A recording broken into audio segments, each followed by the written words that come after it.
KCET ಎಕ್ಸಾಮ್ನೇ KEA ಅವರು conduct ಮಾಡ್ತಿದ್ದಾರೆ, ಹೆಂಗೂ ಕೌನ್ಸಿಲಿಂಗ್ನು ಅವರೇ ಕಂಡಕ್ಟ್ ಮಾಡ್ತಾರೆ. ರ್ಯಾಂಕ್ ಅನ್ನ ಅಲಾಟ್ ಮಾಡುವಾಗ ಎಷ್ಟು ಜಾಗ್ರತೆ ಇರಬೇಕಲ್ವಾ. ಫಾರ್ಮ್ ಅನ್ನ ಫಿಲ್ ಮಾಡುವಾಗ ನೀವೊಂದು ಚಿಕ್ಕ ಮಿಸ್ಟೇಕ್ ಮಾಡಿದ್ರು ನಿಮ್ಮ ಡ್ರೀಮ್ ಕಾಲೇಜ್ ಅಥವಾ ಡ್ರೀಮ್ ಕೋರ್ಸ್ಗಳು ಮಿಸ್ ಆಗುವಂತಹ ಸಾಧ್ಯತೆ ತುಂಬಾನೇ ಇರುತ್ತೆ. It is very important. KCET exam ಅನ್ನ ಬರ್ದಾಗ ಅವ್ರ ಮೈಂಡ್ ಅಲ್ಲಿ KCET ಅಂತಂದ್ರೆ ಬರೀ ಇಂಜಿನಿಯರಿಂಗ್ ಅಂತ ಇರುತ್ತೆ. ಅಲ್ಲ, ಆಪ್ಷನ್ ಎಂಟ್ರಿಗೆ ನಿಮಗೆ ದಿನ ಕೊಟ್ಟಿರ್ತಾರಲ್ಲ, ಅದನ್ನ ನೀವು ಜಸ್ಟ್ ಮಿಸ್ ಮಾಡಿದ್ರು KCET ರ್ಯಾಂಕ್ ಬಂದಿದ್ರು ಕಾಲೇಜ್ಗಳಲ್ಲಿ ಸೀಟ್ ಸಿಕ್ಕೋದಿಲ್ಲ. ಹಲೋ ಮಕ್ಕಳೇ, ಎಲ್ಲರೂ ಹೇಗಿದ್ದೀರಾ? ಎಲ್ಲರೂ ಯಾವ ಕಾಲೇಜಿಗೆ ಸೇರೋದು, ಯಾವ ಕೋರ್ಸನ್ನ ಸೆಲೆಕ್ಟ್ ಮಾಡೋದು, ಹೇಗಪ್ಪ ಫ್ಯೂಚರು ಅನ್ನೋದ್ರ ಬಗ್ಗೆನೇ ಫುಲ್ ಟೆನ್ಷನ್ ಮಾಡ್ಕೊಳ್ತಿದ್ದೀರಾ ಅನ್ನೋದು ನನಗೆ ಗೊತ್ತು. ಅದಕ್ಕೋಸ್ಕರನೇ ನಾನು ಈ ಕ್ಲಾಸನ್ನು ಮಾಡ್ತಿರುವಂತಹದ್ದು. ಈ ಕ್ಲಾಸ್ನಲ್ಲಿ KCET ಕೌನ್ಸಿಲಿಂಗ್ ಬಗ್ಗೆ ಕರೆಕ್ಟಾದಂತಹ ಇನ್ಫಾರ್ಮೇಷನ್ನ ಕೊಡ್ತೀನಿ, ಫುಲ್ ಡೀಟೇಲ್ಡ್ ಆಗಿ ಇನ್ಫಾರ್ಮೇಷನ್ಸ್ ಕೊಡ್ತೀನಿ. ಯಾಕಂತ ಅಂದರೆ ಈ KCET ಕೌನ್ಸಿಲಿಂಗಲ್ಲಿ ನೀವೊಂದು ಚಿಕ್ಕ ಮಿಸ್ಟೇಕ್ ಮಾಡಿದರೂ ನಿಮ್ಮ ಡ್ರೀಮ್ ಕಾಲೇಜ್ ಅಥವಾ ಡ್ರೀಮ್ ಕೋರ್ಸ್ಗಳು ಮಿಸ್ ಆಗುವಂತಹ ಸಾಧ್ಯತೆ ತುಂಬಾ ಇರುತ್ತೆ. ಅದಕ್ಕೋಸ್ಕರ ಇದನ್ನು ಫಿಲ್ ಮಾಡೋವಾಗ ಅಥವಾ KCET ಕೌನ್ಸಿಲಿಂಗ್ನ ಅಟೆಂಡ್ ಮಾಡೋವಾಗ ತುಂಬ ಜಾಗ್ರತೆಯಿಂದ ಅಟೆಂಡ್ ಮಾಡಿ. ನಿಮಗೆ ಏನೇ ಡೌಟ್ ಇದ್ದರೂ ಕಮೆಂಟ್ ಬಾಕ್ಸಲ್ಲಿ ಕಮೆಂಟ್ ಮಾಡಿ. ಯಾಕಂತ ಅಂದರೆ ಇದು ನಿಮ್ಮ ಫ್ಯೂಚರ್ನ ಡಿಸೈಡ್ ಮಾಡುವಂತಹ ಟರ್ನಿಂಗ್ ಪಾಯಿಂಟ್ ಆಗಿರುತ್ತೆ. ಕಮೆಂಟ್ ಬಾಕ್ಸಲ್ಲಿ ಕಮೆಂಟ್ ಮಾಡಿ, ನಿಮ್ಗೆ ಏನೇ ಡೌಟ್ ಇದ್ರೂ ಅದನ್ನು ನಾನು ಕ್ಲಾರಿಫೈ ಮಾಡ್ತೀನಿ. ಇವತ್ತು ನಾವು ಟೋಟಲ್ ಆಗಿ ಕೌನ್ಸಿಲಿಂಗ್ ಹೆಂಗೆ ನಡೆಯುತ್ತೆ, ಏನೇನು ನೀವು ಮಿಸ್ಟೇಕ್ ಮಾಡ್ತೀರಾ, ಅದನ್ನು ನೆಕ್ಸ್ಟ್ ಫ್ಯೂಚರಲ್ಲಿ ಮಾಡಬಾರ್ದು ಅನ್ನೋದನ್ನು ನಾನು ಇಲ್ಲಿ ಹೇಳ್ಕೊಡ್ತೀನಿ. You can see here. So KCET counselling is conducted by KCET ಎಕ್ಸಾಮನ್ನೇ KEA ಅವರು ಕಂಡಕ್ಟ್ ಮಾಡ್ತಿದ್ದಾರೆ, ಹೆಂಗೂ ಕೌನ್ಸಿಲಿಂಗನ್ನು ಅವರೇ ಕಂಡಕ್ಟ್ ಮಾಡ್ತಾರೆ. ಬಟ್ ತುಂಬ ವೆಲ್ ಸ್ಟ್ರಕ್ಚರ್ಡ್ ಆಗಿ ಅದನ್ನು ಮೇಂಟೈನ್ ಮಾಡ್ತಾರೆ. ಎಲ್ರಿಗೂ ಎಷ್ಟು ಲಕ್ಷ ಜನ, 3,11,000 ಜನ ಎಕ್ಸಾಮನ್ನ ಬರೆದಿದ್ದಾರೆ. ಹಂಗಿರೋವಾಗ ರ್ಯಾಂಕನ್ನು ಅಲಾಟ್ ಮಾಡುವಾಗ ಎಷ್ಟು ಜಾಗ್ರತೆ ಇರಬೇಕಲ್ವಾ, ಅದೆಲ್ಲದನ್ನು ತುಂಬ ಚೆನ್ನಾಗಿ ಅವರು ಏನು ಮಾಡ್ತಾರೆ, ನಿಮಗೆ ರ್ಯಾಂಕನ್ನು ಅಲಾಟ್ ಮಾಡ್ತಾರೆ. ನೀವು ಇಂಜಿನಿಯರಿಂಗೋ ಅಥವಾ ಫಾರ್ಮಾನೋ ಅಥವಾ ಎಗ್ರಿನೋ, ವೆಟರ್ನರಿ ಅಥವಾ ಫಿಶರೀಸ್, ಫಾರೆಸ್ಟ್ರಿ, ತುಂಬ ಕೋರ್ಸ್ಗಳಿದೆ. ಅದೆಲ್ಲದು ಬರೋದು ಅಂಡರಲ್ಲಿ KCET ಅಂಡರಲ್ಲೇ ಆಗಿರುತ್ತೆ. ಅದಕ್ಕೋಸ್ಕರ ಕರೆಕ್ಟಾಗಿ ನೋಡ್ಕೊಳ್ಳಿ. ಎಲ್ರಿಗೂ ಎಲ್ಲದರಲ್ಲೂ ರ್ಯಾಂಕಿಂಗ್ ಕೊಟ್ಟಿರ್ತಾರೆ. ಫಾರ್ ಎಕ್ಸಾಂಪಲ್, ನೀವು ಅಲ್ಲಿ ಕ್ಲಿಕ್ ಮಾಡೋವಾಗ KCETಯಲ್ಲಿ ನೀವು ಫಾರ್ಮನ್ನು ಫಿಲ್ ಮಾಡೋವಾಗ ಕ್ಲಿಕ್ ಮಾಡಿದರೆ, for example agri, fisheries, forestry, veterinary, pharma ಅಂಥದ್ದೆಲ್ಲ ಕ್ಲಿಕ್ ಮಾಡಿದರೆ ಅದೆಲ್ಲದರಲ್ಲೂ ನಿಮಗೆ ರ್ಯಾಂಕ್ ಕೊಡ್ತಾರೆ. ಗೊತ್ತಾಯ್ತಾ? ನಿಮಗೆ ಯಾವ್ದು ಬೇಕು ಅಂತ ಹೇಳಿಬಿಟ್ಟು ನೀವು ಸೆಲೆಕ್ಟ್ ಮಾಡಬೇಕು. But most of the people ಇಂಜಿನಿಯರಿಂಗನ್ನೇ ಸೆಲೆಕ್ಟ್ ಮಾಡ್ತಾರೆ KCET ಎಕ್ಸಾಮನ್ನು ಬರೆದಾಗ. ಅವ್ರ ಮೈಂಡಲ್ಲಿ KCET ಅಂತಂದರೆ ಬರೀ ಇಂಜಿನಿಯರಿಂಗಿಗೆ ಅಂತ ಇರುತ್ತೆ. ಅಲ್ಲ, ಈ ಬಿ ಫಾರ್ಮ್ ಆಗಿರಬಹುದು, ಎಗ್ರಿ, ವೆಟರ್ನರಿ ಎಲ್ಲದಕ್ಕೂ KCETನೇ ಅಪ್ಲೈ ಆಗುವಂಥದ್ದು. ನರ್ಸಿಂಗ್ ಮಾತ್ರ ಏನಾಗುತ್ತೆ ಅಂತಂದರೆ ಇಟ್ ಈಸ್ ನಾಟ್ ಅಪ್ಲಿಕೇಬಲ್. ಕಾಲೇಜ್ಗಳನ್ನು ಅದರಲ್ಲಿ ಎಂಟರ್ ಮಾಡಿರ್ತಾರೆ, ಬಟ್ ಅಪ್ಲಿಕೇಬಲ್ ರ್ಯಾಂಕನ್ನು ಅಪ್ಲಿಕೇಬಲ್ ಆಗೋದಿಲ್ಲ. ಇಲ್ಲಿ ನೋಡಿ, this is a complete procedure. ಹೆಂಗೆ ಇರುತ್ತೆ ಅನ್ನೋದನ್ನು ನೋಡೋದಾದರೆ you can see here. First ಏನಿರುತ್ತೆ, first one is document verification. ಈ ಸಲ ಡಾಕ್ಯುಮೆಂಟ್ ವೆರಿಫಿಕೇಷನ್ನ ಫಸ್ಟ್ ಮಾಡಿದ್ದಾರೆ. ಬಟ್ ಪ್ರೀವಿಯಸ್ಸಲ್ಲಿ ಏನಾಗ್ತಿತ್ತು ಗೊತ್ತಾ, KCET ರಿಸಲ್ಟ್ ಬಂದ ಮೇಲೆ ಡಾಕ್ಯುಮೆಂಟ್ ವೆರಿಫಿಕೇಷನ್ ಮಾಡ್ತಿದ್ರು. ಈ ಸಲ ಡಾಕ್ಯುಮೆಂಟ್ ವೆರಿಫಿಕೇಷನ್ ಮಾಡಿದ್ದಾರೆ. ನನಗೆ ಗೊತ್ತಿದೆ ನೀವೆಲ್ಲರೂ ಆಲ್ರೆಡಿ ಮಾಡ್ಕೊಂಡಿದ್ದೀರಾ ಅಂತ ಹೇಳ್ಬಿಟ್ಟು, ಅದಕ್ಕೋಸ್ಕರ ಅದ್ರ ಬಗ್ಗೆ ಜಾಸ್ತಿ ಎಕ್ಸ್ಪ್ಲನೇಷನ್ ಕೊಡೋದಿಲ್ಲ. 21ನೇ ತಾರೀಕಿಗೆ ಆಲ್ಮೋಸ್ಟ್ ಎಲ್ಲರದ್ದು ಡಾಕ್ಯುಮೆಂಟ್ ವೆರಿಫಿಕೇಷನ್ ಆಗಿದೆ. ಯಾವುದೆಲ್ಲ ರೂರಲ್ ಆ್ಯಂಡ್ ಕನ್ನಡ ಮೀಡಿಯಮ್ಮು, ಅದಾದಮೇಲೆ ಬ್ಯಾಕ್ವರ್ಡ್ ಕ್ಲಾಸ್ ಇದ್ದರೆ ಕಲ್ಯಾಣ ಕರ್ನಾಟಕ, ಅದು ಇದು ಅಂತ ಹೇಳ್ಬಿಟ್ಟು ತುಂಬ ರಿಸರ್ವೇಷನ್ ಇದೆ. NCC ಆ ಥರ ಕೋಟಗಳೆಲ್ಲ ಇದೆ. ಅದೆಲ್ಲದನ್ನು ಮಾಡ್ಕೊಂಡಿರ್ತೀರ. PWD ಅಂತಂದರೆ ಫಿಸಿಕಲಿ ಫಿಟ್ ಇಲ್ಲದೆ ಇರುವಂತಹ ಸರ್ಟಿಫಿಕೇಟಿಗೆ ನೀವು ಅಪ್ಲೈ ಮಾಡಿದರೆ, ಆ ಕೆಟಗರಿ ಅಂಡರಲ್ಲಿ ಅಪ್ಲೈ ಮಾಡಿದರೆ ಅದ್ರದ್ದು ವೆರಿಫಿಕೇಷನ್ಗೆ ಸ್ಲಾಟನ್ನು ಕೊಟ್ಟಿದ್ದಾರೆ. So you need to book that slot.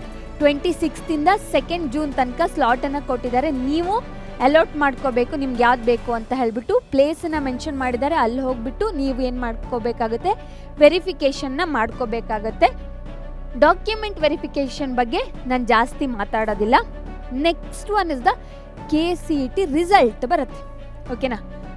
ಆವಾಗ ಏನು ಮಾಡಬೇಕು ಅಂತ ಅಂದರೆ, ಅಥವಾ ರಿಸಲ್ಟ್ ಬಂದ ಕೂಡಲೇ ಏನು ಮಾಡಬೇಕು ಅಂತ ಅಂದರೆ, ನೀವು ಆ KEA ವೆಬ್ಸೈಟನ್ನು ಡೈಲಿ ನೋಡಲೇಬೇಕು. ದಿನಕ್ಕೆ ಮಿನಿಮಮ್ 2 ಸಲ ನೋಡಲೇಬೇಕು. ಯಾಕಂತಂದರೆ ತುಂಬ ಅಪ್ಡೇಟ್ಗಳನ್ನು ಕೊಡ್ತಿರ್ತಾರೆ. ಆ ಅಪ್ಡೇಟ್ಗಳು ತುಂಬ ಇಂಪಾರ್ಟೆಂಟ್ ಆಗಿರುತ್ತೆ. ಯಾವುದನ್ನು ಮಿಸ್ ಆಗಬಾರ್ದು ಅಂತಂದರೆ KEA ವೆಬ್ಸೈಟನ್ನು ಡೈಲಿ 2 ಟೈಮ್ಸ್ ಅಂತೂ ನೋಡಲೇಬೇಕಾಗತ್ತೆ. ರಿಸಲ್ಟ್ ಬಂದ ಕೂಡಲೇ ಫಸ್ಟ್ ಕೆಲಸ is option entry. This is the very very important one, option entry. ಓಕೆನಾ? ಆಪ್ಷನ್ ಎಂಟ್ರಿಯಲ್ಲಿ ಏನು ಮಾಡಬೇಕು ಅನ್ನೋದನ್ನು ಹೇಳ್ಕೊಡ್ತೀನಿ. ಅದಾದಮೇಲೆ ಮಾಕ್ ಅಲಾಟ್ಮೆಂಟ್ ಅಂತ ಬರುತ್ತೆ. ಓಕೆನಾ? ಮಾಕ್ ಅಲಾಟ್ಮೆಂಟ್ ನೀವು ಮಾಡೋದಲ್ಲ, ನಿಮ್ಮ ಆಪ್ಷನ್ ಎಂಟ್ರಿ ಮೇಲೆ ಡಿಪೆಂಡ್ ಆಗಿಬಿಟ್ಟು KE ಅವರು ನಿಮಗೆ ಸೀಟ್ಗಳನ್ನು ಅಲಾಟ್ ಮಾಡಿರ್ತಾರೆ. ಅದನ್ನು ಮಾಕ್ ಅಲಾಟ್ಮೆಂಟ್ ಅಂತ ಕರಿತೀವಿ. ಓಕೆನಾ? Then the final seat allotment, ಇದು ಏನಂತಂದರೆ ರೌಂಡ್ 1 ಅಂತ ಇರುತ್ತಲ್ಲ, that will be the final seat allotment. ಕೆಲವ್ರಿಗೆ ತುಂಬ ಕನ್ಫ್ಯೂಷನ್ ಇರುತ್ತೆ, ಇದೆಂತ ರೌಂಡ್ 1, ರೌಂಡ್ 2, ಆಪ್ಷನ್ ಎಂಟ್ರಿ ಅದು ಇದು ಅಂತ ಇರುತ್ತೆ. So this is the final seat allotment ಇರುತ್ತಲ್ಲ, ಇದನ್ನು ರೌಂಡ್ 1 ಅಂತ ಕರಿತೀವಿ. ಸಮ್ಟೈಮ್ಸ್ ರೌಂಡ್ 2 ಮಾಡ್ತಾರೆ, ಬಟ್ ಆಬ್ವಿಯಸ್ಲಿ ಎಲ್ಲ ಟೈಮಲ್ಲೂ ರೌಂಡ್ 2 ಮಾಡ್ತಾರೆ. ಅದನ್ನು upgraded version of the round 1 ಅಂತ ಹೇಳ್ತಾರೆ. And then the fees payment. ಏನಪ್ಪ ಮೇಡಮ್ ಫೀಸ್ ಪೇಮೆಂಟ್ ಬಗ್ಗೆನೇ ಮಾತಾಡ್ತಿದ್ದಾರೆ ಅಂತ ಹೇಳ್ತಿದ್ರಾ? ಎಸ್, ನಿಮಗೆ ಅಲ್ಲಿ ಕಾಲೇಜನ್ನ ಅಲಾಟ್ ಮಾಡಿದರೆ ಡೈರೆಕ್ಟಾಗಿ ನೀವು ವೆಬ್ಸೈಟಲ್ಲೇ ಫೀಸನ್ನ ಪೇ ಮಾಡಬಹುದು. ಅಮೌಂಟ್ ಪೇ ಮಾಡೋಕ್ಕೆ ನಿಮ್ಗೆ ಅಲ್ಲಿ ಆಪ್ಷನ್ ಇರುತ್ತೆ. ಆವಾಗ ನೀವು ಅಲ್ಲಿ ಮಾಡಿಬಿಟ್ಟು ಏನು ಮಾಡ್ಬೋದು, ಕಾಲೇಜಿಗೆ ಡೈರೆಕ್ಟ್ ಹೋಗಿ ರಿಪೋರ್ಟ್ ಮಾಡ್ಕೊಳ್ಳುವಂಥದ್ದು. ಇದಿಷ್ಟು ಪ್ರೊಸೀಜರ್ಸ್. ಜಸ್ಟ್ ನೀವು ಇಲ್ಲಿದ್ದೀರಾ ಇವಾಗ. So option entry is the very important. ನಿಮ್ಮ ಫ್ಯೂಚರ್ ಡಿಸೈಡ್ ಆಗುವಂಥದ್ದೇ ಆಪ್ಷನ್ ಎಂಟ್ರಿಯಲ್ಲಿ. ಅದಾದಮೇಲೆ mock allotment, final seat allotment, then fees payment, and then ಕಾಲೇಜಿಗೆ ಹೋಗ್ಬಿಟ್ಟು ರಿಪೋರ್ಟ್ ಮಾಡ್ಕೊಳ್ಳುವಂಥದ್ದು. ಇವುಗಳನ್ನೆಲ್ಲದನ್ನು ನೆನ್ಪಿಟ್ಕೊಳ್ಳಿ. It is very very important ಆಗಿರುತ್ತೆ. ಓಕೆನಾ? Next important dates. ನಾನು ಹೇಳ್ದಂಗೆ KCETಯಲ್ಲಿ ಎಂತ ಗೊತ್ತಾ, ನೀವು ಇವಾಗ ಆಪ್ಷನ್ ಎಂಟ್ರಿಗೆ ನಿಮಗೆ ದಿನ ಕೊಟ್ಟಿರ್ತಾರಲ್ಲ, ಅದನ್ನು ನೀವು ಜಸ್ಟ್ ಮಿಸ್ ಮಾಡಿದ್ರು, 26ನೇ ತಾರೀಕು ಲಾಸ್ಟ್ ಡೇಟ್ ಅಂತ ಇದ್ದರೆ, ನೀವು ನಾಳೆ ಹೋಗ್ಬಿಟ್ಟು ವೆಬ್ಸೈಟನ್ನು ಓಪನ್ ಮಾಡಿಬಿಟ್ಟು ನಾನು ಆಪ್ಷನ್ ಎಂಟ್ರಿ ಮಾಡ್ತೀನಿ ಅಂತಂದರೆ ಏನೂ ಆಗೋದಿಲ್ಲ. ಅವಾಗ ನಿಮಗೆ KCET ರ್ಯಾಂಕ್ ಬಂದಿದ್ರು ಕಾಲೇಜ್ಗಳಲ್ಲಿ ಸೀಟ್ ಸಿಕ್ಕೋದಿಲ್ಲ. It is very very important. ತುಂಬ ಜನ ಹಂಗೆ ಮಾಡಿಬಿಟ್ಟು ನೋಡದೆ ಎಲ್ಲ ಮಾಡದೆ ಕಾಲೇಜಲ್ಲಿ ಸೀಟ್ಗಳನ್ನು ಕಳ್ಕೊಂಡಿದ್ದಾರೆ. ಇದು ವೆರಿ ಇಂಪಾರ್ಟೆಂಟ್ ಆಗಿರುತ್ತೆ. ಮರೀದೆ ದಿನ ನಾನು ಹೇಳ್ದಂಗೆ KA ವೆಬ್ಸೈಟ್ಗಳನ್ನು ನೋಡ್ತೀರಿ, ಎಲ್ಲ ಡೇಟ್ಗಳನ್ನು ನೋಡ್ತೀರಿ, ಫ್ರೆಂಡ್ಸ್ ಹತ್ರ ಚಾಟ್ ಮಾಡೋವಾಗ ಅಟ್ಲೀಸ್ಟ್ KCET ಬಗ್ಗೆ ಆದರೂ ರಿಸಲ್ಟ್ ಬಂತ, ಏನು ಮಾಡ್ತಿದ್ಯಾ ಅಂತ ಹೇಳ್ಬಿಟ್ಟು ಫ್ರೆಂಡ್ಸ್ ಹತ್ರ ಎನ್ಕ್ವೈರಿ ಮಾಡಿ, ಆಯಿತಾ? ಇಲ್ಲಿ ನೋಡಿ, ಇದು ವೆಬ್ಸೈಟ್, ಇದು ಎಲ್ರಿಗೂ ಗೊತ್ತಿದೆ. ಹೆಂಗೂ ನೀವು ಫೋನಲ್ಲಿ ಚೆಕ್ ಮಾಡಿ ಇದು ಬಂದಿರುತ್ತೆ. Missing a deadline by even 1 day. ನಾನು ಹೇಳಿದ್ನಲ್ಲ, ಒಂದು ದಿನ ಮಿಸ್ ಆದರೂ ಸಹ ಅಲ್ಲಿ ಯಾರೂ ಮ್ಯಾನ್ವಲಿ ಮಾಡೋದಿಲ್ಲ, ಅದು ಕಂಪ್ಯೂಟ್ರಲ್ಲೇ ಇರುವಂತಹದ್ದು. ಸೊ ಏನೂ ಮಾಡೋಕ್ಕಾಗೋದಿಲ್ಲ, ಒಂದು ದಿನ ಸಹ ಮಿಸ್ ಮಾಡಬೇಡಿ, ಆಯಿತಾ? ದಿನ ಚೆಕ್ ಮಾಡೋದ್ರಲ್ಲಿ ಮೊಬೈಲ್ ಹೆಂಗೂ ಇಟ್ಕೊಂಡಿರ್ತೀರ ತಾನೆ, ಚೆಕ್ ಮಾಡೋದ್ರಿಂದ ಏನು ಪ್ರಾಬ್ಲಮ್ ಆಗುತ್ತೆ? ಏನೂ ಆಗೋದಿಲ್ಲ. So next, document required for the ಕೌನ್ಸಿಲಿಂಗಿಗೆ ಏನೆಲ್ಲ ಡಾಕ್ಯುಮೆಂಟ್ ಬೇಕು ಇದನ್ನು ಇಟ್ಕೊಂಡಿರಿ. ಅಲ್ಲಿ ಕೇಳಿದರೆ ಅಪ್ಲೋಡ್ ಮಾಡಿ. ಯಾಕಂತಂದರೆ ಇಷ್ಟು ವರ್ಷ ಡಾಕ್ಯುಮೆಂಟನ್ನು ಕೌನ್ಸಿಲಿಂಗಲ್ಲೇ ಅಪ್ಲೋಡ್ ಮಾಡೋಕ್ಕೆ ಹೇಳ್ತಿದ್ರು. ಈ ಸಲ ಆಲ್ರೆಡಿ ಏನು ಮಾಡಿದ್ದಾರೆ, ನಿಮ್ಮ ಡಾಕ್ಯುಮೆಂಟನ್ನು ವೆರಿಫಿಕೇಷನ್ ಮಾಡಿಬಿಟ್ಟು ನಿಮ್ಗೊಂದು ಸ್ಲಿಪ್ ಕೊಟ್ಟಿದ್ದಾರೆ ಅಲ್ವಾ? ಸೊ ಅದ್ರ ಬಗ್ಗೆ ಜಾಸ್ತಿ ಟೆನ್ಷನ್ ಮಾಡ್ಕೋಬೇಡಿ, ಆ ಸ್ಲಿಪ್ಪನ್ನು ಮಾತ್ರ ಇಟ್ಕೊಂಡಿರಿ, ಆಯಿತಾ? Then you can see here, these are the things you need to remember. ಯಾವುದೆಲ್ಲ ಇಂಪಾರ್ಟೆಂಟ್ ಡಾಕ್ಯುಮೆಂಟ್ಗಳು ಬೇಕು ಅಂತ. ಅಡ್ಮಿಟ್ ಕಾರ್ಡನ್ನು ಲಾಸ್ಟ್ ತನಕ ನೀವು ಕಾಲೇಜಿಗೆ ಹೋಗೋವಾಗಲೂ, ಕಾಲೇಜಿಗೆ ಅಡ್ಮಿಷನ್ ಮಾಡಬೇಕಂತ ಹೇಳಿದ್ನಲ್ಲ, ಆವಾಗಲೂ ನಿಮಗೆ KCET ಅಡ್ಮಿಟ್ ಕಾರ್ಡ್ ಬೇಕಾಗಿರುತ್ತೆ. ದೆನ್ KCET ಸ್ಕೋರ್ ಕಾರ್ಡ್ ಬೇಕಾಗುತ್ತೆ. ಇದೆಲ್ಲದನ್ನು ನೀವು ಕಾಲೇಜಿಗೆ ಹೋಗೋವಾಗಲೂ ಸಹ ರಿಪೋರ್ಟಿಂಗ್ ಇದೆಯಲ್ಲ, ಅಲ್ಲಿಗೆ ತೊಗೊಂಡು ಹೋಗ್ಲಿಕ್ಕೂ ಇರುತ್ತೆ. SSLC marks card, second PUC marks card, Aadhaar card, study certificate, passport photo, and then caste income certificate, ಇವೆಲ್ಲದನ್ನು ರೆಡಿ ಮಾಡಿ ಇಟ್ಕೊಳ್ಳಿ. ಯಾಕೆ ಹೇಳಿ, ಒಂದು ಸಲಕ್ಕೆ ಹೆದರ್ಕೊಂಡು ಗಡ್ಬಿಡಿಯಾಗಿ ಏನು ತೊಂದರೆ ಆಗಬಾರ್ದು ಅಂತ ಹೇಳ್ಬಿಟ್ಟು ಇದನ್ನು ಹೇಳ್ತಿರೋಂಥದ್ದು. ಇದೆಲ್ಲದನ್ನು ರೆಡಿ ಮಾಡಿ ಇಟ್ಕೊಂಡು ಆಮೇಲೆ ಏನು ಮಾಡಿ, ಕಾಮಾಗಿ ಕೂತ್ಕೊಂಡು ಆಪ್ಷನ್ ಎಂಟ್ರಿ ಮಾಡಿ. ಆ್ಯಂಡ್ ದೆನ್ ಕಾಲೇಜಿಗೆ ಅಡ್ಮಿಷನಿಗೆ ಹೋಗೋವಾಗಲೂ ಹೆಲ್ಪ್ ಆಗುತ್ತೆ, ಆಯಿತಾ? So this is the very very important option entry. How to fill smartly ಎಂತ ಗೊತ್ತಾ, ನಾನು ಅದನ್ನು ವೆಬ್ಸೈಟನ್ನು ತೋರಿಸ್ತೀನಿ, ಅದು ಹೆಂಗೆ ಕಾಣಿಸುತ್ತೆ ಅಂತ. ಆಪ್ಷನ್ ಎಂಟ್ರಿ ಎಲ್ಲಿ ಬರುತ್ತೆ ಅಂತ ಅಂದರೆ, ನೀವು KEA ಪೋರ್ಟಲ್ಗೆ ಹೋದ ಕೂಡಲೇ ನಿಮ್ಗಲ್ಲಿ ನಿಮ್ಮ ಪೋರ್ಟಲ್ ಇದೆಯಲ್ಲ, ಸ್ಟೂಡೆಂಟ್ ಪೋರ್ಟಲ್ ಇದೆಯಲ್ಲ, ಅದರಲ್ಲಿ ಹೋಗ್ಬಿಟ್ಟು ನಿಮ್ಮ ನಂಬರ್ನ ಹಾಕಿಬಿಟ್ಟು ಎಂಟ್ರ್ ಮಾಡಿದಾಗ ರ್ಯಾಂಕ್ ಬಂದಾದಮೇಲೆ ಆಪ್ಷನ್ ಎಂಟ್ರಿದು ಆಪ್ಷನನ್ನು ನಿಮಗೆ ತೋರಿಸುತ್ತೆ, ಆಯಿತಾ? ಆಪ್ಷನ್ ಎಂಟ್ರಿದು ಆಪ್ಷನನ್ನು ತೋರಿಸುತ್ತೆ. ಆವಾಗ ನೀವು ಏನನ್ನೆಲ್ಲ ರೆಡಿ ಮಾಡಿ ಇಟ್ಕೊಂಡಿರಬೇಕು ಅದಕ್ಕಿಂತ ಮೊದಲು ಅಂತ ಅಂದರೆ, ಆಪ್ಷನ್ ಎಂಟ್ರಿಗೆ ಹೋಗೋಕ್ಕಿಂತ ಮೊದಲು ನೀವು ಏನು ಮಾಡಬೇಕು ಅನ್ನೋದನ್ನು ಹೇಳ್ತಿದ್ದೀನಿ. Start with your dream college. ನಂಗೆ ಇಂಥದ್ದೇ ಒಂದು ಕಾಲೇಜಲ್ಲಿ ಕಲಿಬೇಕು ಅಂತ ಇರುತ್ತೆ. RV, ನಿಟ್ಟೆ ಅಲ್ವಾ, MIT ಅಂಥದ್ದೆಲ್ಲ ಕಾಲೇಜ್ಗಳಲ್ಲಿ ಕಲಿಬೇಕು ಅಂತ ಇರುತ್ತೆ. ಓಕೆನಾ, PES ಆಗಿರಬಹುದು, BAMS, ತುಂಬ ಕಾಲೇಜ್ಗಳಲ್ಲಿ ಕಲಿಬೇಕು ಅನ್ನುವಂಥ ಆಸೆಗಳಿರುತ್ತೆ. ಓಕೆನಾ, ಅದೆಲ್ಲದನ್ನು ಲೀಸ್ಟ್ ಮಾಡಿ. If you are eager to find a best future, then list down at least minimum 50 colleges. ಏನು ಮೇಡಮ್ ಹಿಂಗೆ ಹೇಳ್ತಿದ್ದೀರಾ ಅಂತ ಕೇಳ್ಬೋದು. ಎಸ್, ಒಂದು ಮಿನಿಮಮ್ ಒಂದು 50ರಿಂದ 100 ಕಾಲೇಜ್ಗಳನ್ನಾದರೂ ಲೀಸ್ಟ್ ಡೌನ್ ಮಾಡ್ಕೊಳ್ಳಿ. ಇದು ಇವತ್ತಿನ ಕೆಲಸ ನಿಮಗೆ. ಯಾಕಂತ ಅಂದರೆ ಜಸ್ಟ್ ಅಲ್ಲಿ ಹೋಗ್ಬಿಟ್ಟು ನಾನು PSCಗೆ ಹಾಕ್ತೀನಿ, RVಗೆ ಹಾಕ್ತೀನಿ ಅಂತ ಅಂದರೆ ಆಗೋದಿಲ್ಲ, CMR IT ಹಾಕ್ತೀನಿ ಅಂತ ಅಂದರೆ ಆಗೋದಿಲ್ಲ. ನಿಮ್ಮ ಮೊದಲೇ ಲೀಸ್ಟನ್ನ ಮಾಡಿಟ್ಕೊಳ್ಬೇಕು. ಇದು ಆಪ್ಷನ್ ಎಂಟ್ರಿ ಮಾಡೋಕ್ಕಿಂತ ಮೊದಲು ನಿಮ್ಮ ಕೆಲಸ. Then at the maximum option ನಾನು ಹೇಳ್ತಿದ್ದೀನಲ್ಲ, ಇದೆಲ್ಲದನ್ನು ನೀವು ನೋಟ್ ಡೌನ್ ಮಾಡಿ ಇಟ್ಕೊಳ್ಳಿ, ಆಯಿತಾ. ದೆನ್ ಇಲ್ಲಿ ನೋಡಿ, ಆ್ಯಂಡ್ ದೆನ್ ವಾಟ್, ಒಂದು ಡ್ರೀಮ್ ಕಾಲೇಜನ್ನು ನೀವು ಸೆಲೆಕ್ಟ್ ಮಾಡಿ ಇಟ್ಕೊಂಡಿರಬೇಕು. ಆಪ್ಷನ್ ಎಂಟ್ರಿಗಿಂತನೂ ಫಸ್ಟ್ ಪ್ರೀ ಆಪ್ಷನ್ ಎಂಟ್ರಿ. ಓಕೆನಾ, ಆಪ್ಷನ್ ಎಂಟ್ರಿಗಿಂತ ಫಸ್ಟು ಬಿಫೋರ್ ಆಪ್ಷನ್ ಎಂಟ್ರಿ ಏನು ಮಾಡಬೇಕು ನೀವಂತ ಅಂದರೆ, okay, list the colleges and then list the course, list the branches. ಓಕೆನಾ, ಬ್ರಾಂಚಸ್ಸನ್ನು ಲೀಸ್ಟ್ ಮಾಡಿ ಇಟ್ಕೋಬೇಕು. ನಿಮಗೆ ಗೊತ್ತಿರಬೇಕು, ನಾನು CS ತೊಗೊಳ್ತೀನ, IS ತೊಗೊಳ್ತೀನ, AI ತೊಗೊಳ್ತೀನ, ಅಥವಾ ಮೆಷಿನ್ ಲರ್ನಿಂಗ್ ತೊಗೊಳ್ತೀನ ಅನ್ನುವಂಥದ್ದು ನಿಮಗೆ ಗೊತ್ತಿರಬೇಕು. ಅಲ್ಲಿ ಆಪ್ಷನ್ ಎಂಟ್ರಿ ಕೂತ್ಕೊಂಡಯ್ಯ ನಾನು ಯಾವ್ದು ತೊಗೊಳ್ಳಿ ಅಂತ ಹೇಳ್ಬಿಟ್ಟು ಥಿಂಕ್ ಮಾಡೋದಲ್ಲ, ಆಯಿತಾ, ಗೊತ್ತಾಯ್ತಾ. ಸೊ ನಿಮಗೆ ಗೊತ್ತಿರಬೇಕು ನೀವು ಯಾವುದನ್ನು ತೊಗೊಳ್ತೀರಾ ಅಂತ ಹೇಳಿಬಿಟ್ಟು. ಇಲ್ಲಿ ನೋಡಿ, ಇದು ಆಪ್ಷನ್ ಎಂಟ್ರಿಯಲ್ಲಿ ನೀವು ಥಿಂಕ್ ಇಟ್ಕೊಂಡಿರಬೇಕು. ಅಲ್ಲಿ ಏನು ಮಾಡಬೇಕು ಅಂತ ಅನ್ನೋದನ್ನು ನಾನು ಹೇಳ್ತೀನಿ ಕೇಳಿ. ಈ ಥರ ವೆಬ್ಸೈಟ್ ಓಪನ್ ಆಗುತ್ತೆ ನಿಮಗೆ ಆಪ್ಷನ್ ಕೊಟ್ಟಾಗ, ಆಪ್ಷನ್ ಎಂಟ್ರಿಗೆ ಹೋದಾಗ. ಇಲ್ಲಿ ನೋಡಿ, ಆಪ್ಷನ್ ಎಂಟ್ರಿ ಎಕ್ಸಾಂಪಲ್ಸ್, ನೀವು ಯಾವ ಥರ ಆಪ್ಷನ್ ಎಂಟ್ರಿನ ಮಾಡಬಹುದು ಅನ್ನೋಂಥದ್ದು ಎಕ್ಸಾಂಪಲ್ನ ಅಲ್ಲಿ ಕೊಟ್ಟಿರ್ತಾರೆ. ಅದೆಲ್ಲದನ್ನು ನೋಡ್ಕೊಳ್ಳಿ, ನಿಧಾನಕ್ಕೆ ಟೈಮ್ ತೊಗೊಳ್ಳಿ. ಅಮ್ಮನ್ನ, ಅಪ್ಪನ್ನ ಅಥವಾ ಅಕ್ಕನ್ನ ಯಾರನ್ನಾದರೂ ಪಕ್ಕದಲ್ಲಿ ಕೂತ್ಕೊಂಡು ಆಪ್ಷನ್ ಎಂಟ್ರಿನ ಮಾಡಿ. ನನಗೆ ಎಲ್ಲ ಗೊತ್ತು ಅಂತ ಹೇಳ್ಬಿಟ್ಟು ಯಾರೂ ಹೋಗಬೇಡಿ. ಆಪ್ಷನ್ ವರ್ಕ್ಶೀಟ್ ಯಾವ ಥರ ಅದಿರುತ್ತೆ ಅಂತ ಹೇಳ್ಬಿಟ್ಟು ಇದನ್ನು ಓಪನ್ ಮಾಡಿಬಿಟ್ಟು ನೋಡಬಹುದು. ಡೀಟೇಲ್ಡ್ ಆಪ್ಷನ್ ವರ್ಕ್ಶೀಟ್ ಎಲ್ಲದು ಇನ್ಫಾರ್ಮೇಷನ್ಸ್ ಇರುತ್ತೆ, ಅದು ಹೆಂಗಿರುತ್ತೆ ಅಂತ ಹೇಳ್ಬಿಟ್ಟು ಇದೆಲ್ಲದು ಕಾಣಿಸುತ್ತೆ, ಆಯಿತಾ. ಸೊ ಅದಾದಮೇಲೆ ನೋಡಿಬಿಟ್ಟು ನೀವೆಲ್ಲ ಮಾರ್ಕ್ ಮಾಡಿ ಆದಮೇಲೆ ನೀವೇನು ಮಾಡಬೇಕು ಅಂತಲೇ ಕ್ಯಾಂಡಿಡೇಟ್ಸ್ ಆಪ್ಷನ್ ಎಂಟ್ರಿ ಮೇಲೆ ಕ್ಲಿಕ್ ಮಾಡಬೇಕು. ಓಕೆನಾ, ಇದೆಲ್ಲ ಅಲಾಟ್ಮೆಂಟ್, ಇದು ಮಾಕ್ ಅಲಾಟ್ಮೆಂಟ್ ಹೇಳಿದ್ನಲ್ಲ, ಅದು ಆಪ್ಷನ್ ಎಂಟ್ರಿ ಆಗದೆ ಇದನ್ನು ಅವ್ರು ಓಪನ್ ಮಾಡೋದಿಲ್ಲ. ಆ್ಯಂಡ್ ದೆನ್ ಅಕೌಂಟ್ ಸೆಟ್ಟಿಂಗ್, ಇದು ಲಾಸ್ಟಲ್ಲಿ ನಿಮ್ಮದು ಎಲ್ಲ ಆದಮೇಲೆ ಬರುವಂಥದ್ದು. ಓಕೆ, ಆಪ್ಷನ್ ಎಂಟ್ರಿ ಮೇಲೆ ಕ್ಲಿಕ್ ಮಾಡಿದಾಗ ಈ ರೀತಿಯಾಗಿ ಬರುತ್ತೆ. ಕರೆಕ್ಟ್ ಮಾಡಿ ನೋಡ್ಕೊಳ್ಳಿ, ಇದು ಕಾಲೇಜ್ ನೇಮ್, ಅದ್ರ ಅಂಡರಲ್ಲಿ ಬರುವಂತಹ ಕೋರ್ಸ್ಗಳು. ಅದೇ ರೀತಿಯಾಗಿ ಇದಿಷ್ಟು ಆದಮೇಲೆ ಒಂದು ಕಾಲೇಜಲ್ಲಿ ಅಂಡರಲ್ಲಿ ಬರುವಂತಹ ಕೋರ್ಸ್ಗಳು ಆದಮೇಲೆ, ಕೋರ್ಸ್ಗಳಂತಂದರೆ ಬ್ರಾಂಚ್ಗಳು ಆದಮೇಲೆ, ಇಲ್ಲಿವಾಗ ನೆಕ್ಸ್ಟ್ ಒನ್ ಯಾವ್ದು ಹೇಳಿ, ಬೇರೆ ಕಾಲೇಜ್ ನೇಮ್ ಇರುತ್ತೆ. ಫಾರ್ ಎಕ್ಸಾಂಪಲ್ RV ಅಂತಾನೆ ತಗೊಳ್ಳು, RV ಬ್ಯಾಂಗ್ಳೂರ್ ಅಂತ ತಗೊಳ್ಳು. ಓಕೆನಾ, ಬ್ಯಾಂಗ್ಳೂರ್ ಅಂತ ತಗೊಳ್ಳು. ಇದರ ಅಂಡರಲ್ಲಿ ಬರುವಂತಹ ಕೋರ್ಸ್ಗಳಿರುತ್ತೆ. For example EC, then second one CS, then third one AI.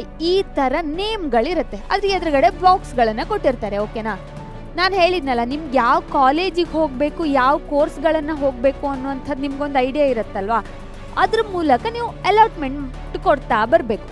RVಯಲ್ಲಿ AI study ಮಾಡ್ತೀನಿ ಅಂತಂದರೆ ಇದಕ್ಕೆ ಫಸ್ಟ್ ರ್ಯಾಂಕನ್ನು ಕೊಡಬೇಕು. ಓಕೆನಾ, ಅದು ಬಿಟ್ಟು ಬೇರೆ ಯಾವುದಾದ್ರು, ನಾನು ಬೇರೆ PS ಅಲ್ಲಿ ನಾನು CS ಕಲಿತೀನಿ, ಅಲ್ಲಿ ತುಂಬ ಚೆನ್ನಾಗಿದೆ ಅಂತ ಇದ್ದರೆ, I don't know about anything, ನಾನೊಂದು ಎಕ್ಸಾಂಪಲ್ ಕೊಡ್ತಿರುವಂಥದ್ದು ಇದ್ದರೆ ಯಾವುದು PES ಅಂಡರಲ್ಲಿ ಹೋಗಿಬಿಟ್ಟು ಅಲ್ಲಿ ಸೆಕೆಂಡ್ ರ್ಯಾಂಕನ್ನು ಕೊಡಬೇಕು. ಇಲ್ಲಿ ಫಸ್ಟ್ ಆಲ್ರೆಡಿ ಕೊಟ್ಟಿದ್ದಿರಲ್ಲ, ಪುನಃ ಫಸ್ಟ್ ಕೊಡೋ ಹಂಗಿಲ್ಲ. ಈ ರೀತಿಯಾಗಿ ಬ್ರಾಂಚ್ಗಳು ಮತ್ತು ಕಾಲೇಜ್ಗಳನ್ನು ಡಿಪೆಂಡ್ ಆಗಿಬಿಟ್ಟು ನೀವೇನು ಮಾಡಬೇಕು, ನಂಬರ್ನ ಅಲಾಟ್ ಮಾಡ್ತಾ ಬರಬೇಕು.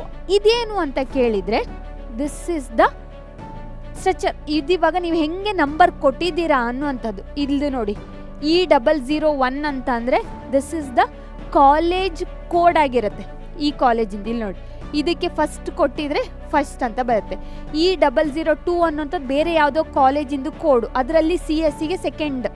ಓಕೆನಾ, E155 ಅಂತ ಅಂದರೆ 3, ಹಂಗಂತ ಹೇಳ್ಬಿಟ್ಟು ಎಲ್ಲದು ಟಾಪ್ ಕಾಲೇಜಿಗೆ ಕೊಡುವಂಥದ್ದು ಟೋಟಲಿ ರಾಂಗ್.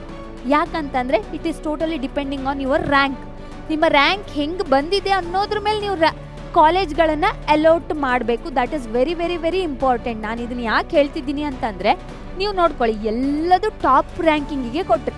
ಟಾಪ್ ರ್ಯಾಂಕಲ್ಲಿ ಇರುವಂತಹ ಕಾಲೇಜ್ಗಳಿಗೆ, ದೊಡ್ಡ ದೊಡ್ಡ ಕಾಲೇಜ್ಗಳಲ್ಲಿ ಒಳ್ಳೊಳ್ಳೆ ರ್ಯಾಂಕನ್ನು ಕನ್ಸಿಡರ್ ಮಾಡುವಂಥ ಕಾಲೇಜ್ಗಳಿಗೆ ಕೊಟ್ರಿ. ನಿಮ್ದೊಂದು 60,000 ರ್ಯಾಂಕ್ ಇದೆ ಅಂತ ಇಟ್ಕೊಳ್ಳೋ. ಅವಾಗೇನಾಗುತ್ತೆ, ಆ ಕಾಲೇಜವ್ರು ಆ ರ್ಯಾಂಕನ್ನು ತಗೊಳ್ಳೋದೇ ಇಲ್ಲ, ಗೊತ್ತಾಯ್ತಾ? ಹಂಗಿದ್ದಾಗ ನಿಮ್ಮನ್ನು ಸೆಲೆಕ್ಟೇ ಮಾಡೋದಿಲ್ಲ. ರ್ಯಾಂಕ್ ಇದೇ ಆರ್ಡರಲ್ಲಿ ಕೊಡ್ತಾ ಹೋಗುವಂಥದ್ದು. ನೀವು 100 ಕಾಲೇಜು ಅಥವಾ 50 ಕಾಲೇಜನ್ನು, ಅಥವಾ ನೀವೆಂತ ಮಾಡ್ತೀರಿ, ಓಕೆ ನಂಗೆ ಹೆಂಗೋ ಸಿಗುತ್ತೆ ಅಂತ ಹೇಳ್ಬಿಟ್ಟು 10 ಕಾಲೇಜನ್ನ ಇಲ್ಲಿ ಲೀಸ್ಟಲ್ಲಿ ಮೆನ್ಷನ್ ಮಾಡ್ತೀರಾ. ಆ 10 ಕಾಲೇಜಲ್ಲಿ ನಿಮ್ಮ ರ್ಯಾಂಕನ್ನು ಕನ್ಸಿಡರ್ ಮಾಡ್ತಾ ಇಲ್ಲ ಅಂತ ಅಂದಾಗ ಏನಾಗುತ್ತೆ, ನಿಮಗೆ ಕಾಲೇಜ್ ಅಲೋಟ್ ಆಗೋದಿಲ್ಲ. It is very very very important. ಓಕೆನಾ? ಕಾಲೇಜಲ್ಲಿ ಏನಾಗೋದಿಲ್ಲ, ಅಲೋಟೇ ಆಗೋದಿಲ್ಲ. ಅದಕ್ಕೆ ನಿಮ್ಮ ರ್ಯಾಂಕ್ ಮೇಲೆ ನೀವು ಒಂದು ಸ್ವಲ್ಪ ಜಾಗ್ರತೆಯಾಗಿ ಕಾಲೇಜ್ಗಳನ್ನು ಎಲ್ಲ average, then best and ಲೋವೆಸ್ಟಲ್ಲಿರುವಂಥ ಕಾಲೇಜ್ಗಳನ್ನು a lot ಮಾಡಬೇಕಾಗುತ್ತೆ. ಬಟ್ ಏನು ಗೊತ್ತಾ, ಇಟ್ ಶುಡ್ ಬಿ ಇನ್ ಆರ್ಡರಲ್ಲೇ ಇರಬೇಕು. ಓಕೆನಾ? ಅದರ್ವೈಸ್ ರಾಂಗ್ ಆಗಿಬಿಡುತ್ತೆ. ನೀವು ಯಾವುದೋ ಚೆನ್ನಾಗಿಲ್ದಿರೋಂಥ ಕಾಲೇಜಿಗೆ ಫಸ್ಟ್ ರ್ಯಾಂಕಲ್ಲಿ ಕೊಟ್ಟರೆ, ಫಸ್ಟ್ ಆಪ್ಷನಲ್ಲಿ ಕೊಟ್ಟರೆ ಏನಾಗುತ್ತೆ ಗೊತ್ತಾ, ಅದಕ್ಕೆ ಆಪ್ಷನ್ ಎಂಟ್ರಿ ಅನ್ನೋದು. ಫಸ್ಟ್ ಆಪ್ಷನಲ್ಲಿ ಕೊಟ್ಟರೆ ನಿಮ್ಮನ್ನು ಅದೇ ಕಾಲೇಜಿಗೆ ತೆಗೆದುಬಿಟ್ಟು ಸೇರಿಸ್ತಾರೆ. ಅರ್ಥ ಆಯ್ತಾ? ಸೊ ಅದಕ್ಕೋಸ್ಕರ ತುಂಬ ಕಾನ್ಷಿಯಸ್ ಆಗಿ ಆಪ್ಷನ್ ಎಂಟ್ರಿನ ಮಾಡಬೇಕು. ಇದೇನು ಅಂತಂದರೆ ನಮ್ಮ KEA ವೆಬ್ಸೈಟು. ನಿಮಗೆ ರ್ಯಾಂಕ್ ಬಂದ ಕೂಡಲೇ ಇಲ್ಲೇನು ಮಾಡಬೇಕು ಗೊತ್ತಾ, KEA ಬೋಟ್ ಅಂತ ಇದೆಯಲ್ಲ, ಇದ್ರ ಮೇಲೆ ಕ್ಲಿಕ್ ಮಾಡಿ ನಿಮ್ಮ ರ್ಯಾಂಕ್ ಎಷ್ಟಿದೆ ಅನ್ನೋದನ್ನು ಅಲ್ಲಿ ಹಾಕಿದರೆ ಅಲ್ಲಿ ಆಪ್ಷನ್ ಕೇಳ್ತಾ ಹೋಗುತ್ತೆ. ರ್ಯಾಂಕ್ ಎಷ್ಟಿದೆ ಅಂತ ಕೇಳಿದರೆ ನಿಮ್ಮ ಹೋದ ವರ್ಷ 2025ರಲ್ಲಿ ಎಷ್ಟು ಈ ಕಾಲೇಜಿಂದ ನಿಮ್ಮ ರ್ಯಾಂಕಿಗೆ ಯಾವುದೆಲ್ಲ ಕಾಲೇಜಲ್ಲಿ ಸೀಟ್ ಸಿಕ್ಕಿದೆ, ಇವಾಗ 20,000ದಿಂದ 30,000ಕ್ಕೆ ಯಾವುದೆಲ್ಲ ಕಾಲೇಜಲ್ಲಿ ಸೀಟ್ ಸಿಕ್ಕಿದೆ ಅಂತ ಹೆಸರು ಬರುತ್ತೆ, ಗೊತ್ತಾಯ್ತಾ? ಅದೇ ಕಾಲೇಜ್ಗಳಲ್ಲಿ ನೀವು ಏನು ಮಾಡ್ಬೋದು, ಆಪ್ಷನ್ ಎಂಟ್ರಿಗೆ ಅಲೋಟ್ ಮಾಡಬಹುದು. ತುಂಬ ಚೆನ್ನಾಗಿರೋದಿದ್ರೆ ಆ ಕಾಲೇಜ್ಗಳ ನೇಮನ್ನು ನೀವು ಎಲ್ಲಿ ಎಂಟ್ರಿ ಮಾಡಬಹುದು, ಆಪ್ಷನ್ ಎಂಟ್ರಿಯಲ್ಲಿ ನಿಮ್ಮ ಆಪ್ಷನ್ ಆಗಿ ಅಲೋಟ್ ಮಾಡಬಹುದು. ಓಕೆನಾ? ಅರ್ಥ ಆಯ್ತಾ? ಏನೇ ಡೌಟ್ ಇದ್ದರೂ ಕಮೆಂಟ್ ಬಾಕ್ಸಲ್ಲಿ ಕಮೆಂಟ್ ಮಾಡಿ. ಮೇಡಮ್ ಅರ್ಥ ಆಗಿಲ್ಲ ಅಂತಂದರೆ you tell me that one. ಓಕೆನಾ? I will explain. ಇವಾಗ ಬೋಟ್ ಅಂತ ಇದೆಯಲ್ಲ, ಅದ್ರ ಮೇಲೆ ಕ್ಲಿಕ್ ಮಾಡಿದರೆ ನಿಮ್ಮ ರ್ಯಾಂಕಿಗೆ ಯಾವ ಕಾಲೇಜ್ ಆಗಬಹುದು ಅನ್ನೋದು ನಿಮ್ಗೊಂದು ಐಡಿಯಾ ಸಿಗುತ್ತೆ. ಅದ್ರ ಪ್ರಕಾರ ನೀವೇನು ಮಾಡಬೇಕು, ಈ ಆಪ್ಷನ್ ಎಂಟ್ರಿಯಲ್ಲಿ ನಂಬರ್ನ ಹಾಕಬೇಕು. ನೀವು 1ರಿಂದ 100 ತನಕ ಹಾಕುವಂಥ ಆಪ್ಷನ್ ಎಷ್ಟು ಬೇಕಾದರೂ ಹಾಕ್ಬೋದು. ಓಕೆನಾ? ಇರೋವಂಥ ಎಲ್ಲ ಕಾಲೇಜ್ಗಳಲ್ಲಿ. ಬಟ್ ಒಂದು ಅಂದಾಜಿಗೆ ಒಂದು ಮಿನಿಮಮ್ ಆದರೂ 50 ಕಾಲೇಜಿಗೆ ಹಾಕಿ. ಆದರೆ ನಿಮಗೆ ಯಾವ ಕಾಲೇಜ್ ಬೇಕು ಅದನ್ನು ಪ್ರಿಯಾರಿಟಿಯಲ್ಲಿ ಹಾಕಿ. ಯಾವುದೋ ಒಂದು ಬೇಡದಿರೋಂಥ ಕಾಲೇಜಿನ ಫಸ್ಟ್ ನಂಬರ್ ಕೊಟ್ಟರೆ ನಿಮಗೆ ಅದೇ ಫಸ್ಟ್ ಅಲೌಟ್ ಆಗುವಂಥದ್ದು ಜಾಗ್ರತೆ ಮಾಡ್ಕೊಳ್ಳಿ, ಆಯಿತಾ? ಸೊ ನೆಕ್ಸ್ಟ್ ಇಲ್ಲಿ ನೋಡಿ, ಇದೊಂದು ಸ್ಯಾಂಪಲ್ ಆಪ್ಷನ್. RVCಯಲ್ಲಿ CSC ಬ್ರಾಂಚ್ ಇದೆ. ಇವುಗಳಲ್ಲಿ ಏನು ಮಾಡು, ಆರ್ಡರ್ ಮ್ಯಾಟರ್. ನಾನು ಅದನ್ನೇ ಹೇಳ್ತಿರೋಂಥದ್ದು. ನಿಮಗೆ ಕೆಲವ್ರು ನಾನು CS ಕಲಿಬೇಕು ಅಂತ ಇರ್ತಾರೆ. ಅಂಥವರು CSCಗೆ ಫಸ್ಟ್ ಪ್ರಿಫರೆನ್ಸ್ ಕೊಡಿ, ಕಾಲೇಜಿಗೆ ನೆಕ್ಸ್ಟ್ ಪ್ರಿಫರೆನ್ಸ್ ಕೊಡಿ. ISL ಕಲಿಬೇಕು ಅಂತ ಇದ್ರೆ ಇದರಲ್ಲಿ IS ಚೆನ್ನಾಗಿದೆ ಅಂತ ಯಾರೋ ಹೇಳಿದ್ರು, ಸೊ ಅದಕ್ಕೂ ಒಂದು ಆಪ್ಷನ್ ಕೊಡಿ. ಓಕೆನಾ? ಅದಲ್ಲದೆ ಇದ್ದರೆ ಇನ್ನೊಂದಿದೆ, ಈ ಕಾಲೇಜ್ DSEC ಕಾಲೇಜಲ್ಲಿ CSE ಚೆನ್ನಾಗಿದೆ ಅಂತಾರೆ, ಆವಾಗ ಅದಕ್ಕೆ ರ್ಯಾಂಕಿಂಗ್ ಕೊಡಿ. ಈ ಥರ ತುಂಬ ಕ್ಯಾಲ್ಕುಲೇಟೆಡ್ ಆಗಿ ಆಪ್ಷನ್ ಎಂಟ್ರಿನ ಮಾಡಿದಾಗ ಮಾತ್ರ ನಿಮ್ಗೇನಾಗುವಂಥದ್ದು, ನಿಮಗೆ ಒಳ್ಳೆ ಕಾಲೇಜ್ ಸಿಗುವಂಥದ್ದು. Common mistakes you can see are putting the lower preference college first just to be safe. You may lose your better options. Okay, ನಿಮ್ಗೆ ಹೆದರಿಕೆ ಆಗ್ತಿರ್ಬೋದು, ಅಯ್ಯೋ ನಂಗೆ ತುಂಬ ಚೆನ್ನಾಗಿರೋಂಥ ಕಾಲೇಜ್ ಸಿಕ್ಕಲಿಲ್ಲ, ರ್ಯಾಂಕಿಂಗ್ ಬಂದಿಲ್ಲ, 50,000 ರ್ಯಾಂಕಿಂಗ್ ಬಂದಿದೆ, ಅದಕ್ಕೆ ಎಂತ ಮಾಡಲಿ, ನನಗೆ ಯಾವುದಾದ್ರೂ ಒಂದು ಕಾಲೇಜಲ್ಲಿ ಸೀಟ್ ಸಿಕ್ಕಿದ್ರೆ ಸಾಕು ಅಂತ ಹೇಳ್ಬಿಟ್ಟು ತುಂಬ ಚೆನ್ನಾಗಿಲ್ಲದೆ ಇರೋವಂತಹ ಕಾಲೇಜಿನ ನೇಮನ್ನು ಫಸ್ಟ್ ಹಾಕಿದರೆ ನಿಮ್ಗೆ ಅದೇ ಅಲೌಟ್ ಆಗುತ್ತೆ. ಸೊ ಅದಕ್ಕೆ ನೀವು ಬ್ಯಾಲೆನ್ಸ್ಡ್ ಆಗಿ ಏನು ಮಾಡಬೇಕು, ಆಪ್ಷನ್ ಎಂಟ್ರಿನ ಮಾಡಬೇಕಾಗತ್ತೆ. ಇಲ್ಲಿ ನೋಡಿ, KEA system checks from the top to bottom, ಮೇಲ್ಗಡೆಯಿಂದನೇ ನಿಮ್ಗೆ ರ್ಯಾಂಕಿಂಗ್ ಕೊಡ್ತಾ ಬರೋದು. ಈಗ 4ನೇ ಆಪ್ಷನಲ್ಲಿ ಯಾವುದೋ ಒಂದು ಚೆನ್ನಾಗಿರೋ ಕಾಲೇಜ್ ಹಾಕಿದರೆ ಅಲ್ಲಿ ಸೀಟ್ ಇದ್ದರೆ ನಿಮ್ಮನ್ನು ಅಲ್ಲೇ ಸೇರಿಸ್ತಾರೆ, ಗೊತ್ತಾಯ್ತಾ? ಅದೇ ಆಪ್ಷನಿಗೆ ನಿಮಗೆ ಕ್ಲಿಕ್ ಮಾಡ್ತಾರೆ, ನಿಮಗೆ ಅಲೌಟ್ ಮಾಡ್ತಾರೆ. ಅರ್ಥ ಆಯ್ತಾ? If the qualify for the option 1 you get it and the system stops. Never put the safe college. ಓಕೆನಾ? ನಿಮ್ಗೆ ಬೇಕು ಏನೋ ಒಂದು ಓಕೆ ಇದೆ ಅಂತ ಹೇಳ್ಬಿಟ್ಟು ಬ್ಯಾಲೆನ್ಸ್ ಮಾಡೋಕ್ಕೆ ಹೋಗ್ಬಿಟ್ಟು ಏನೂ ಮಾಡಬೇಡಿ, ಆಯಿತಾ? See the next one is the mock allotment and the final allotment. Mock allotment ಏನು ಅಂತಂದರೆ ಇಲ್ಲಿ ನೋಡಿ, ಪ್ರಾಕ್ಟೀಸ್ ರೌಂಡ್ ಟೆಸ್ಟ್. ನೀವಿವಾಗ ಆಪ್ಷನ್ ಎಂಟ್ರಿ ಮಾಡಿರ್ತೀರ, ಅದಾದ ಕೂಡಲೇ ಅವರೊಂದು ಅಲಾಟ್ಮೆಂಟನ್ನು ಬಿಡ್ತಾರೆ. ನಿಮಗೆ ಇದಿದು ಕಾಲೇಜಪ್ಪ, ನಿಮಗೆ ಈ ಕಾಲೇಜ್ ಬರುತ್ತೆ ಅಂತ ಹೇಳ್ಬಿಟ್ಟು ಅಲಾಟ್ಮೆಂಟನ್ನು ಬಿಡ್ತಾರೆ. ಓಕೆನಾ? ಆವಾಗ ನಿಮಗೊಂದು ಐಡಿಯಾ ಸಿಗತ್ತೆ, ಏನು ಓಕೆ ನನಗೆ ಈ ಕಾಲೇಜ್ ಬರ್ತಿದೆ ಅಂತ ಹೇಳ್ಬಿಟ್ಟು. ಆವಾಗ ನೀವು ಏನು ಮಾಡಬಹುದು, ನಿಮ್ಮ ಹೆಸರು ಅಲ್ಲಿ ಇಲ್ಲದೇ ಇದ್ದರೆ ಆವಾಗ ನೀವು ಚೇಂಜ್ ಮಾಡಬಹುದು. ಗೊತ್ತಾಯ್ತಾ? ಅದಕ್ಕೆ ಮಾಕ್ ಅಲಾಟ್ಮೆಂಟ್ ಇಂಪಾರ್ಟೆಂಟ್ ಆಗುತ್ತೆ. ನಿಮಗೆ ಬೇಕಾಗಿರೋಂಥ ಕಾಲೇಜ್ ಇಲ್ಲ ಅಲ್ಲಿ, ಅಥವಾ ಆಪ್ಷನ್ ರಾಂಗ್ ಆಗಿ ಎಂಟರ್ ಮಾಡಿದ್ದೀರಾ ಅಂತ ಗೊತ್ತಾದ ಕೂಡಲೇ ನೀವೇನು ಮಾಡ್ಬೋದು, ಮಾಕ್ ಅಲಾಟ್ಮೆಂಟಲ್ಲಿ ನೀವು ಚೇಂಜಸ್ಸನ್ನು ಮಾಡುವಂತಹ ಆಪ್ಷನ್ ಇರುತ್ತೆ. ಇಲ್ಲಿ ನೋಡಿ, reenter the option, no fees is required. ಏನೂ ಇಲ್ಲ, ಜಸ್ಟ್ ಅಲ್ಲಿ ಎಂಟರ್ ಹಾಕಿಬಿಟ್ಟು ಮಾಕ್ ಅಲಾಟ್ಮೆಂಟನ್ನು ಬಿಟ್ಟಾಗ ನೀವು ಹೋಗ್ಬಿಟ್ಟು ನನಗೆ ಓಕೆ ಈ ಕಾಲೇಜ್ ಬರ್ತಾ ಇದೆ, ಇದು ನಂಗೆ ಬೇಡ, ನಾನು ಚೇಂಜ್ ಮಾಡ್ತೀನಿ ಅನ್ನುವಂಥದ್ದು ಒಂದು ಜಸ್ಟ್ ಅದು ರೀಅರೇಂಜ್ಮೆಂಟಿಗೆ, ರೀ ಎಂಟರ್ಗೆ ಆಪ್ಷನ್ ಕೊಡುವಂಥದ್ದು ಮಾಕ್ ಅಲಾಟ್ಮೆಂಟ್ ಅಂದರೆ. Final allotment is nothing but round 1. ಇದರಲ್ಲಿ ನಿನಗೆ ಈ ಕಾಲೇಜಪ್ಪ ಅಂತ ಹೇಳ್ಬಿಟ್ಟು ಕೊಟ್ಬಿಡ್ತಾರೆ. ಓಕೆನಾ? This is the final round. So official seat is confirmed. Then fees payment is mandatory. ನಿಮಗೆ ಯಾವ್ದು ಇವಾಗ ಇದರಲ್ಲಿ 4 ಚಾಯ್ಸ್ ಇದೆ. ಚಾಯ್ಸ್ 1,